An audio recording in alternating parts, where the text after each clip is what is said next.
Bismillahirrahmanirrahim. Assalamualaikum warahmatullahi wabarakatuh. Innal hamdalillah nahmaduhu wa nasta'inuhu wa nastaghfiruh wa na'udzu billahi min shururi anfusina wa min sayyiati a'malina. May yahdihillahu fala mudilla lahu wa man yudlil fala hadiya lahu. Wa asyhadu an la ilaha illallah wahdahu la syarika lahu. وأشهد أن محمدًا عبده ورسوله لا نبي بعده وبعد. إخواني وأخواتي في الله أعزنا الله وإياكم.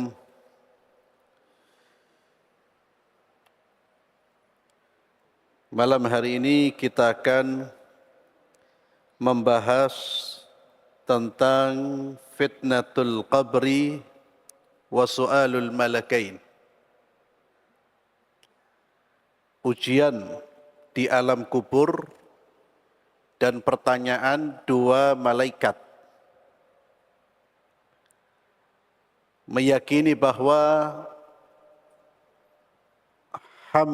setiap hamba yang berada di alam barzakh pasti melewati ujian atau fitnatul qabr, dan juga meyakini adanya pertanyaan dua malaikat, termasuk juga meyakini adanya fitnah, adanya nikmat dan siksa kubur.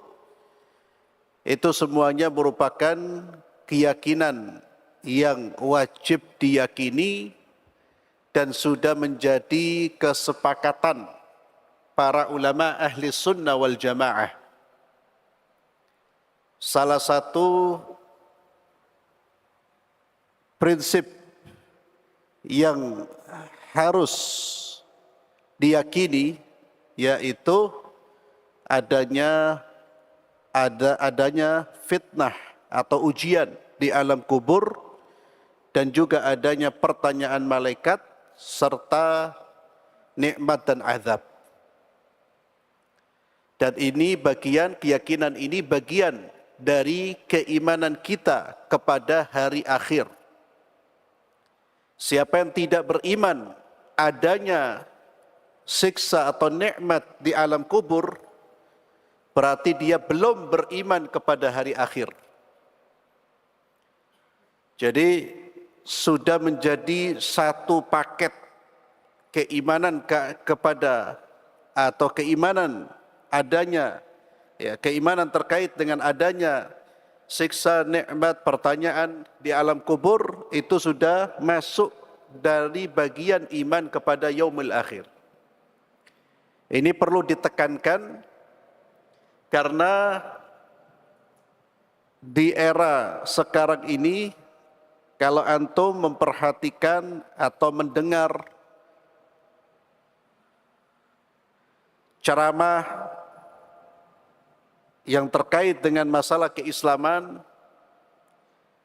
kalau antum sering mendengar baik di dalam atau di luar negeri, antum mengikuti penceramah-penceramah baru, itu muncul dai atau penceramah yang menolak adanya ujian di alam kubur, yang menolak adanya siksa di alam kubur, yang menolak adanya nikmat di alam kubur.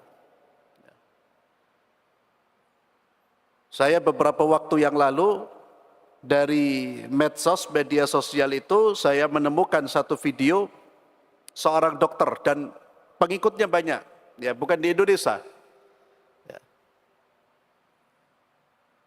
Itu dokter tapi sekarang berprofesi jadi ustadz. Jadi dia banyak menjelaskan tentang tafsir Al-Quran. Yang tafsirnya ini tafsir yang bisa dibilang unik. Unik bukan dalam pengertian positif. Uniknya karena dia berbeda dari tafsir yang ada. Dan itu menjadi kebanggaannya. Dia selalu mengatakan, Anda tidak akan pernah mendengar tafsir seperti ini seumur hidup Anda. Anda tidak akan pernah mendengar tafsir ini di dalam kutub-kutub tafsir yang lain sebelumnya. Itu luar biasa. Itu kalau kita mengikuti berbagai macam penceramah di luar negeri ya, di Timur Tengah, itu akan ketemu dengan orang ini. Karena videonya tersebar luas. Bil Arabiyah. Itu luar biasa dengan PD-nya. Salah satu yang dia sampaikan bahwa tidak ada siksa, nikmat ataupun pertanyaan di alam kubur. Dan memang orangnya tidak menggunakan hadis-hadis Rasulullah sallallahu alaihi wasallam. Jadi berpijak kepada Al-Qur'an, tapi pijakan bersandar kepada Al-Qur'an pun Al-Qur'an ditafsirkan sesuai dengan seleranya. Dan itu pengikutnya banyak. Ya, inilah perlunya saya sampaikan. Karena kalau di sana pengikutnya banyak nanti akan merambat, dan di Indonesia pun sudah banyak orang-orang yang nyeleneh menyampaikan hal-hal yang sudah menjadi mengingkari hal-hal yang sudah menjadi kesepakatan ulama ahli sunnah wal jamaah. Kalau kita tidak punya basic, tidak punya latar belakang keilmuan yang kuat, belum pernah belajar akidah ahli sunnah, kita bisa tergiring, bahkan masuk dalam lubang kesesatan mereka. Saya kira antum sudah dengar kelompok liberal, Islam liberal, yang sekarang namanya memang sudah redup, namun pemikirannya tetap eksis. Dan yang menjadi korban banyak di kalangan para pemuda. Maka jangan merasa aman dengan syubhat, dan hendaknya kita selaku kepala rumah tangga perlu sekali menanamkan akidah yang benar kepada keluarga kita. Khawatir mereka di sekolahnya, di tempat kuliahnya, bertemu dengan orang-orang yang mengingkari hal-hal yang sudah menjadi kesepakatan, dan akhirnya mereka mengikuti kesesatan orang-orang tersebut. Kembali kepada adanya fitnah kubur dan pertanyaan dua malaikat. Tentunya berbagai macam alasan mereka yang menolak adanya siksa kubur, azab kubur. Ya. Di antara alasan mereka karena alam kubur itu ketika Anda buka, maka Anda melihat mayit tidak berada di kondisi seolah-olah dia ditanya. Ya, mayitnya seperti itu.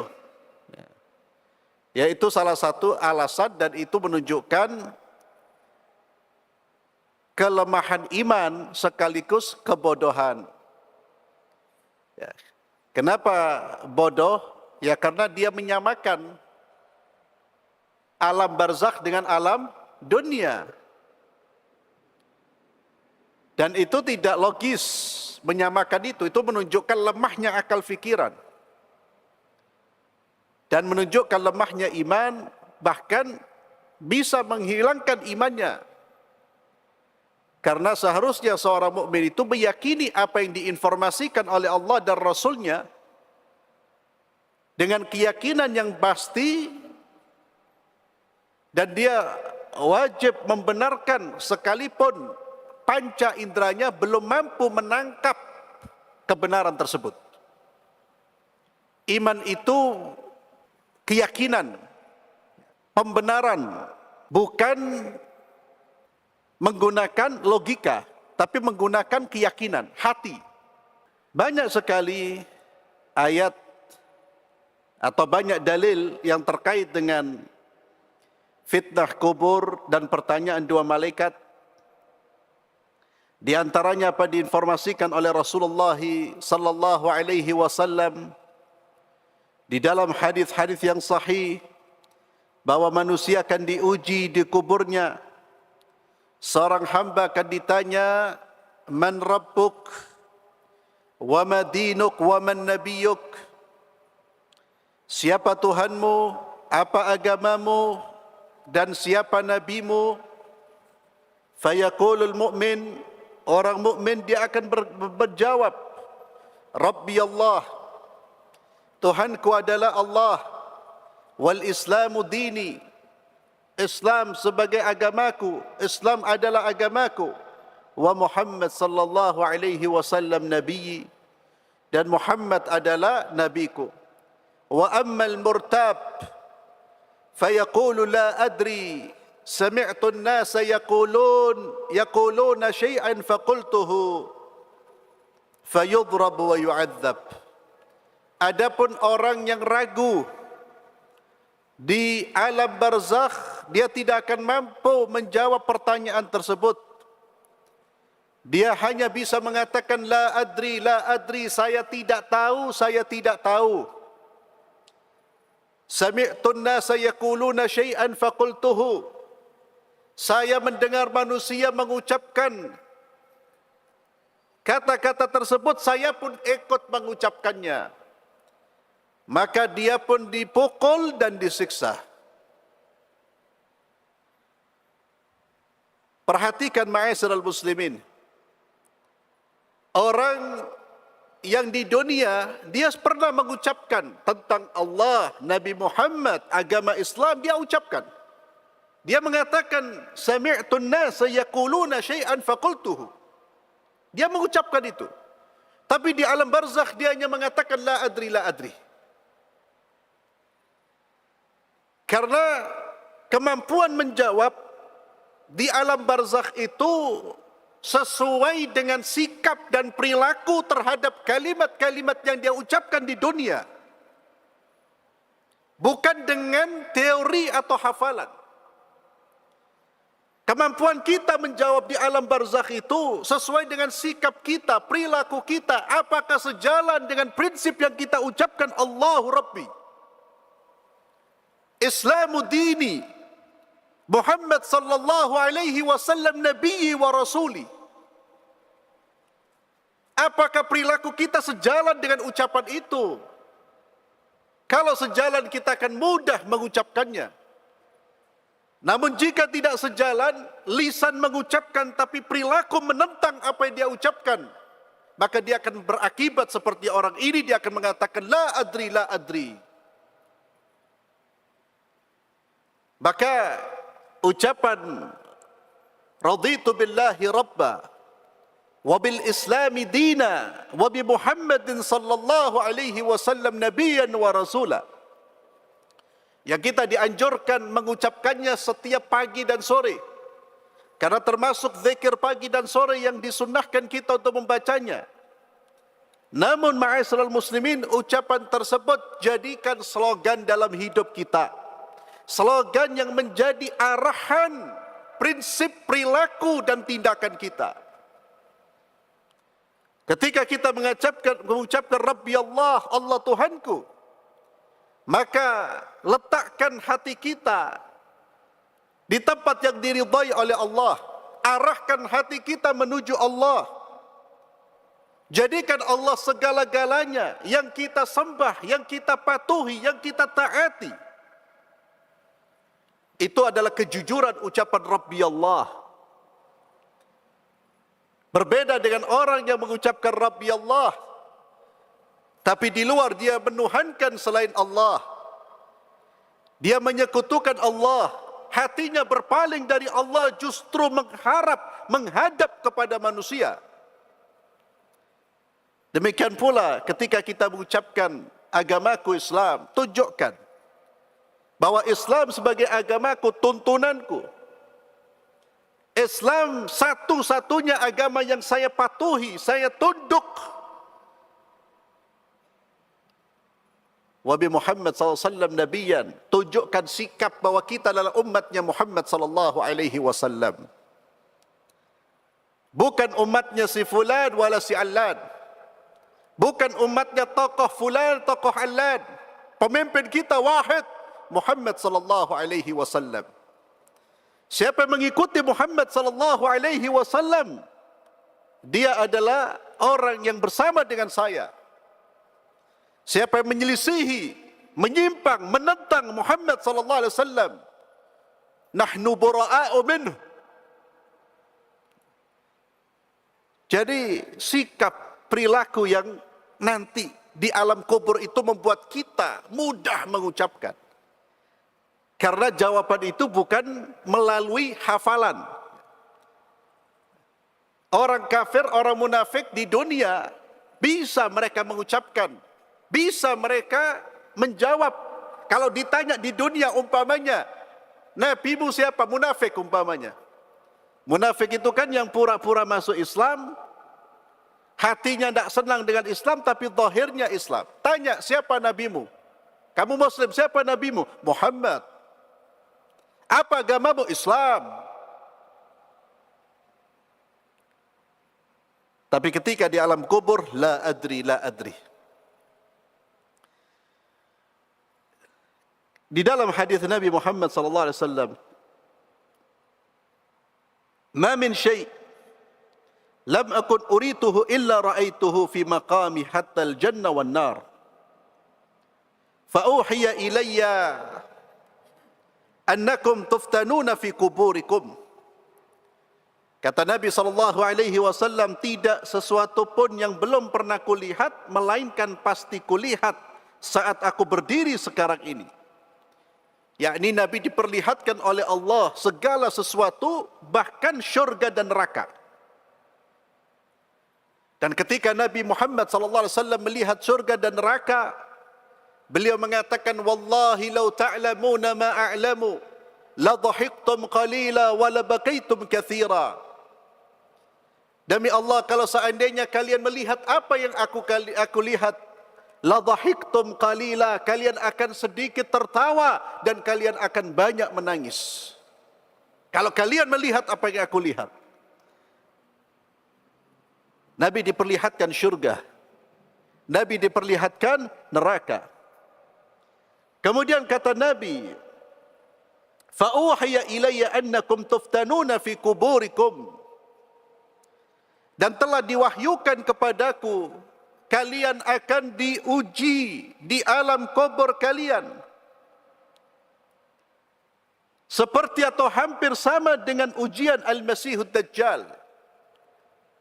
Ini juga salah satu peristiwa yang akan terjadi sebelum datangnya hari kiamat. Adanya munculnya Dajjal dengan membawa kemampuan yang luar biasa. Dan ini juga disebutkan di dalam hadis-hadis yang sahih. Kalian akan ditanya, apa yang kamu tahu tentang orang ini? Orang mukmin atau orang yang yakin akan menjawab, dia adalah Muhammad, utusan Allah. Datang dengan membawa kebenaran dan petunjuk. Fa'ajabna wattaba'na. Kami pun memenuhi seruannya dan kami pun mengikuti ajarannya. Itu jawaban orang mukmin, Pak. Dia mampu menjawab seperti itu. Kenapa? Karena memang di dunia dia yakin dengan Nabi Muhammad SAW. Yakin dengan ajaran-ajaran beliau. Dan keyakinannya ditunjukkan dengan menjadi pengikut setia beliau. Ajabna wattaba'na Muhammad sallallahu alaihi wasallam. Dia adalah Muhammad. Jadi seorang mukmin itu akan menjawab, dia adalah Muhammad 3 kali. Maka ketika seorang mukmin mampu menjawab dengan yakin, maka dikatakan, "Nam salihan qad alimna an kunta lamuqinan bihi." Tidurlah dengan tentram. Kami sudah tahu bahwa kamu merasa yakin dengannya. Adapun wa ammal munafiq awil murtab. Adapun orang munafik atau orang yang ragu, fayaqulu la adri. Dia mengatakan la adri, saya tak tahu, saya tak tahu. Sami'tu an-nasa yaquluna syai'an faqultuhu. Aku hanya mendengar orang mengatakan sesuatu, lalu aku ikut mengatakannya. Perhatikan perbandingan dua orang yang yakin dengan yang ragu. Mukmin dengan munafik atau murtad.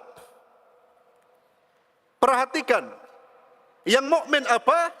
Ketika dia mendengar, dia yakin mengucapkan, kemudian apa? Ajabna, kami memenuhi panggilannya, wattaba'na, kami ikuti. Kalau munafik yang ragu ini apa? Dia hanya sekedar mengucapkan apa yang diucapkan manusia, tapi dia tidak mengikuti jalannya. Karena orang kalau yakin betul dengan syariat ajaran Nabi Muhammad SAW, dia akan tunduk dan ikut. Munafik dia hanya mengatakan sami'tun nasa yaquluna syai'an faqultuhu. Saya mendengar orang-orang mengucapkan sesuatu, saya pun ikut. Ucapannya hanya ikut-ikutan. Hanya sekedar ucapan. Maka ikhwani fillah azzalallahu wa iyyakum, ini jalan keselamatan, Pak. Jalan keselamatan itu iman kepada Nabi, iman kepada Allah, kepada Nabi, dengan keimanan yang kuat, keyakinan yang kuat, diucapkan dengan lisan dan dibuktikan dengan ketundukan dan kepatuhan. Dan itulah pentingnya kita belajar tentang syariat Nabi Muhammad SAW. Dan itulah pentingnya kita duduk di majlis-majlis ta'lim, duduk di majlis-majlis ilmu. Hanya syaitan yang benci dengan majlis ilmu. Hanya syaitan yang menjauhkan manusia dari majlis ilmu.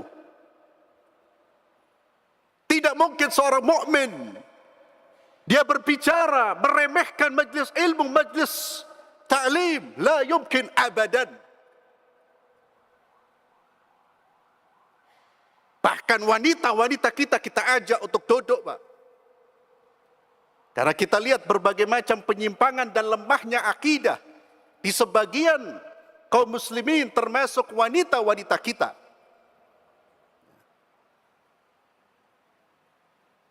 Jika ada yang kemudian meragukan majlis ilmu, majlis ta'lim, tahfidzul Quran, hal-hal yang berbau agama, maka biarkan mereka menggonggong sampai mereka menemui ajal mereka. Karena memang seperti itulah perjalanan umat Islam. Banyak orang yang tidak senang orang Muslim itu menjadi orang yang kuat agamanya. Itu banyak yang khawatir karena proyek mereka akan ditentang. Jadi ma'asyiral muslimin a'azzallahu iyyakum, perhatikan hadis ini, kita renungkan. Mereka yang ragu siapa? Yang di dunia hanya ngomong saja, ngikut-ngikut saja, Pak. Tidak punya ilmu. Kalau sudah ngikut saja, ya sudah. Habis bicara, habis salawatan, keluar dari masjid, setelah salawatan melecehkan syariat Nabi, meninggalkan syariat Nabi. Kenapa? Pokoknya melok, ikut saja. Namun berbeda dengan orang yang betul-betul cinta, lalu dia mempelajari, dia belajar, dia mengikuti. Insya Allah mereka-mereka inilah yang selamat. Dan itulah ciri orang-orang yang yakin kepada Rasulullah SAW. Ya. Orang yang yakin cinta itu, Pak, dia akan mengikut. Dan sebelum dia ikut, tentunya dia akan belajar. Bagaimana saya bisa menjadi pengikut setia beliau? Ajaran apa yang perlu saya kerjakan agar bisa menjadi pengikut setia beliau? Di dalam hadis yang lain, hadis yang diriwayatkan oleh Imam Bukhari dan Muslim, innal abda idza wudi'a fi qabrihi wa tawalla anhu ashabuhu wa innahu la yasma' qar'ani alihim. Sesungguhnya seorang hamba jika diletakkan di dalam kuburnya dan para pengantarnya pulang dan dia mendengar suara terompah mereka, suara terompah orang-orang yang mengantarkan jenazahnya. Dan ingat, ketika kita diantarkan ke alam barzakh, harta kita kembali, keluarga kita kembali, tidak ada yang menemani kita kecuali apa? Amal kita. Dunia yang kita kejar, yang kita cari mati-matian, bahkan terkadang sampai gontok-gontokan dengan saudara kita, ketika kita dijemput malaikat maut, dalam hitungan detik kita tinggalkan semua dunia kita. Yang dibawa hanya amal. Yang menemani kita, menemani antum, menemani saya nanti di alam barzakh. Duduknya kita di masjid, salatnya kita berjamaah, amal-amal saleh kita, sedekah, infak kita, mendengarkan ilmu, mengamalkan ilmu, itu yang menemani kita. Semua kembali, termasuk keluarga. Secinta-cintanya keluarga kita ya akhi, tidak ada yang mau duduk menemani kita di alam kubur. Ya. Istri antum yang mengatakan sehidup semati, ya jangan dipercaya itu. Sehidup semati itu. Ya. Mati-mati oh dewi sehari. Ya. Kalau mati ya sudah. Balik pulang kawin lagi.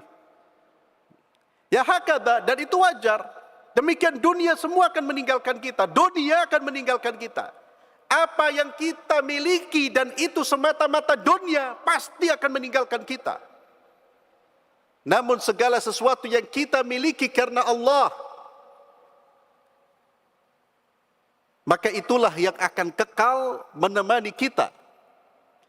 Orang ketika dikuburkan ditinggal oleh keluarganya, atahu malakan, datanglah dua malaikat mendudukkan orang tersebut. Lalu keduanya bertanya, ma kunta taqulu fi hadzal rajul?